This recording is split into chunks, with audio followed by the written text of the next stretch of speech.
India दे देंगे इंशाल्लाह। आज हाँ इसका तो मंगलवार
চেহারার মধ্যে নূর আসতে দেন। এটা খোলা হয়েছে, কয়েকবার খোলা হইলো। নূর আসতে দেন চেহারার মধ্যে। ওইখানে নিয়ে দেখেন, ওইখানে নিয়ে দেখেন। এখন আর কোনো দেখা দেখে নেই, দেখাইছি শুয়াইছি, ওইখানে নিয়ে দেখলে অসুবিধা আছে না? এখন দেখার কোনো মানে আছে বলেন?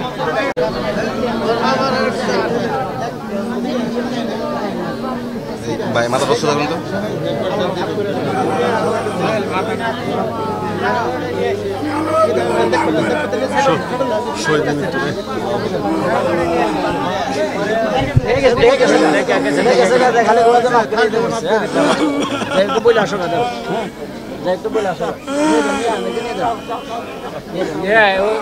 ওইদিকে নিয়ে যাবো। হ্যাঁ নিয়ে যাবো।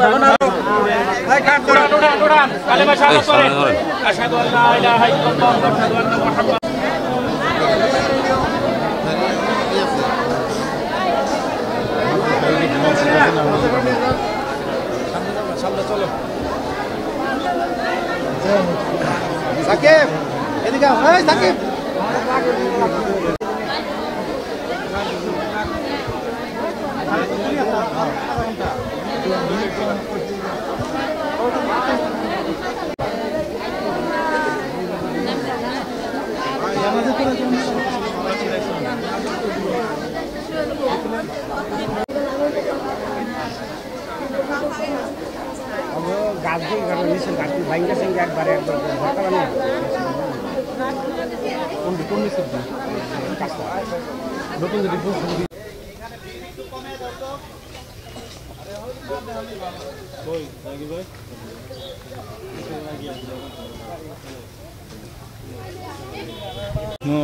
না জানাজার পরে দিব, এখন দিব তোমাদের আগে কথা কয় বুঝাইলি।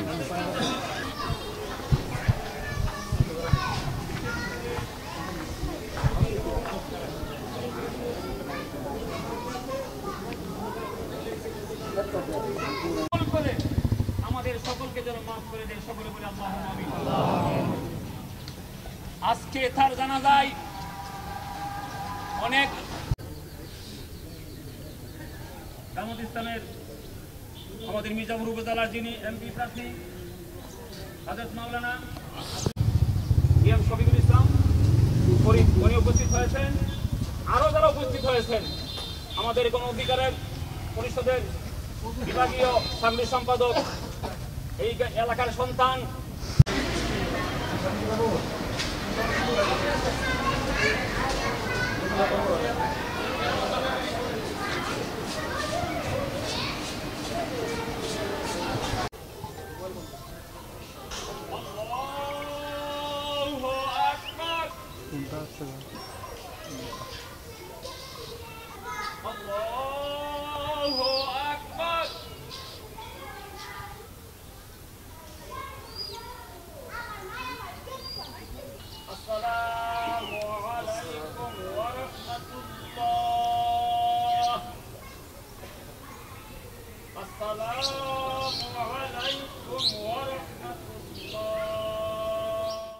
দেখলেন আপনার তখন নিয়ে আসলো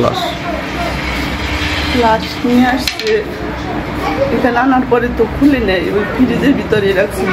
সকালবেলায় দেখছি আমরা, রাত্রে দেখি নাই, রাত 2টার দিকে আনছে এখানে, তখন আমরা দেখি নাই। সকালবেলায় দেখছি আপনার পুরা মুখ কয়লার মতো, মনে হয় যে একদম মুখের পুরা কয়লা যেরকম ওরকম মুখটুকু দেখা গেছে, আর কিছু দেখা যায়নি।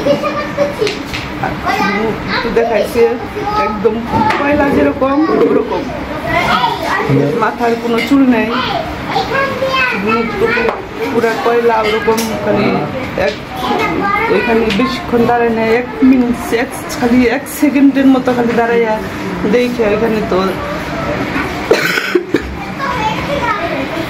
গন্ধ বের হয়েছিল এরকম। বেশিক্ষণ আমাদের এখানে দাঁড়িয়ে থাকতে দেয় নাই।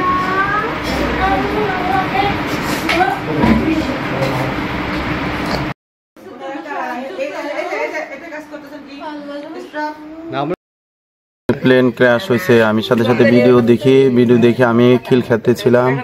খিলক্ষেত ব্রাঞ্চ থেকে আমি খুব দ্রুত উত্তরা চলে আসি, দিয়াবাড়িতে আসি, আমাকে ঢুকতে দেয় না। আমি বহুত কষ্ট করে ঢুকছি, আমার মেয়েরে খুঁজতে খুঁজতে দিয়ে দেখি যে আমার মেয়ের যে ক্লাসরুম, সেই ক্লাসরুমের ভিতরে সামনেই তার মানে ক্লাসরুমের ভিতরেই প্লেনটা ক্র্যাশ হয়েছে। তো আমি মানুষের কাছে শুনতে পেলাম 10 মিনিট আগে এই প্লেনটা এয়ারপোর্ট থেকে রওনা দিছে।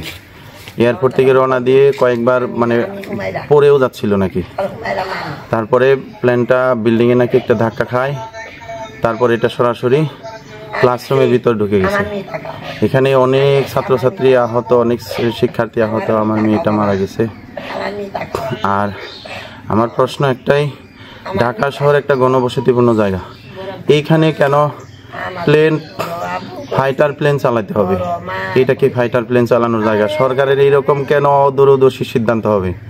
আজকে সরকারের অদূরদর্শীতে একটা সিদ্ধান্তের জন্য আজকে আমার সন্তানরা, আমার মতো শত শত আমার কলিগের সন্তান মারা গেছে, আমার মতো শত শত মা বাবা তারা কান্না করতেছে, তাদের বুকে আহাজারিতে তাদের আকাশ বাতাস বাড়ি হয়ে যাচ্ছে।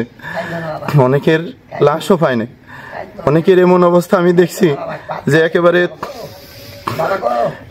বস্তায় ভরে হাড়গোড় যা টুকটাক পাইছে ওগুলো বস্তায় ভরে নিয়ে গেছে। ওগুলা মানে কোনো টেস্ট ছাড়া ওগুলো ফ্যামিলিকে দিতে পারবে না। তো এই যে সরকারের একটা ভুল সিদ্ধান্ত, এই ভুল সিদ্ধান্তের জন্য আমরা ভুক্তভোগী কেন হইব? সরকারের যদি প্লেন উড়ানোর জায়গা নেই, সরকারের কি জায়গা নেই? সরকার কি প্লেন চালাইতে পারে না? সমুদ্র নাই, আমাদের কক্সবাজার আছে, আমাদের হিল ট্যাক্স আছে, আমাদের সমুদ্র যেখানে জনবসতিপূর্ণ কম। তো সরকার এরকম একটা কেন এই ধরনের একটা ভুল সিদ্ধান্ত দিল? আর সেখানে উদ্ধার করতে গেলে আমাদের ছাত্রছাত্রীদের উপর তারা আর্মির আক্রমণ হামলা করেছে, তাদেরকে অনেক মারধর করেছে, অনেক রক্তাক্ত করেছে। তো এটা তো হতে পারে না। আজকে আমার মতো কত মানুষ ভুক্তভোগী, আজকে আমার মেয়েটার আমি কত আদর করতাম, আমার কলেজের টুকরা ছিল,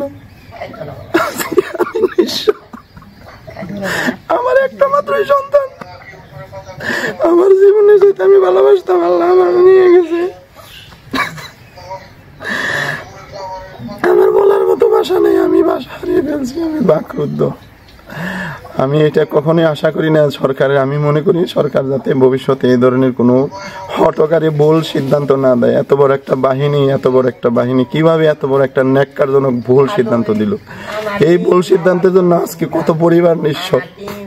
আমি তো সেই হসপিটালে ঢাকা মেডিকেলে শেখ হাসিনা বাণিনুটে গেছি, সিএমএসে গেছি, বাংলাদেশ মেডিকেলে গেছি, সেখানে মানুষের যে শরীরের পুরা অংশ কি বিভৎস, 90% 95% পুড়ে গেছে। তারা কি করে বাঁচবে? ছোট ছোট বাচ্চা, তাদের কেউ নেই, তাদের গার্ডেন এখন পর্যন্ত আসেই নেই। আমি শুধু মানে আমি এই দৃশ্য দেখে আমি পাগলের মতো ছোটাছুটি করেছি।